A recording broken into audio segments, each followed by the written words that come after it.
Technology نے اتنی زیادہ ترقی کی ہے، لیکن اس کے باوجود اگر آپ لوگ یہ سوچیں کہ جو ایئرپلینز ہیں جو کہ پیسنجر مسافروں کو ایک جگہ سے دوسری جگہ لے جاتے ہیں، ان کے سپیڈ میں بالکل بھی اضافہ نہیں ہوتا، آخر اس کے پیچھے کیا وجہ ہے؟ اب اس بات کو سمجھنے کے لیے ضروری یہ ہے کہ آپ اس بات کو سمجھیں۔ ایک ہوتے ہیں سپر سونک پلینز، یہ ایسے پلینز ہوتے ہیں جو ساؤنڈ کے سپیڈ سے تیز چلتے ہیں، اور ساؤنڈ کا جو سپیڈ ہے وہ 767 مائلز پر آور ہے۔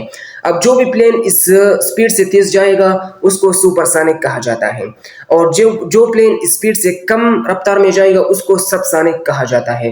اور آج کل سب سونک پلینز مسافروں کو ایک جگہ سے دوسری جگہ لے جاتے ہیں۔ اب مسافروں کو جلدی لے جانے کے لیے برٹش ایئر ویز نے کیا کیا کہ سپر سونک پلینز بنائے۔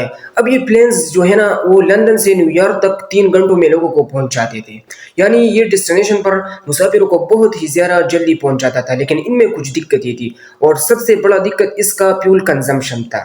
ہوا کچھ یوں کہ جو سپر سونک پلینز تھے وہ 1 گیلن فیول استعمال کر کے صرف اور صرف 14 مائلز تک چلتے تھے، لیکن اس کے مخالف جو سب سونک پلینز تھا وہ 1 گیلن فیول استعمال کر کے 104 مائلز تک چلتا تھا۔ اب دوسرا بڑا مسئلہ کیا آ رہا تھا کہ ان سپر سونک پلینز کا ٹکٹ بہت ہی زیادہ ہائی تھا، یعنی اس وقت کے بزنس کلاس لوگ بھی ان پلینز کو پریفر نہیں کیا کرتے تھے، کیونکہ لندن سے نیو یارک تک ان پلینز کا ٹکٹ $7,500 تھا، اس وقت یہ بہت زیادہ چارج تھا۔ تیسرا بڑا مسئلہ یہ آ رہا تھا کہ ان سپر سونک پلینز کی جرنی وہ بالکل بھی پرسکون نہیں ہوتی تھی، کیونکہ یہ ایسے پلینز تھے کہ یہ اسپیڈ آف ساؤنڈ سے تیز چلتے تھے، اور وہاں پر سونک بوم پیدا ہوتی تھی۔ جیسے کہ ایک فائٹر جٹ آسمان میں جاتا ہے تو وہ کتنا شور مچاتا ہے، اس شور کو سونک بوم کہتے ہیں، تو ان کی جرنی پرسکون نہیں ہوتی تھی۔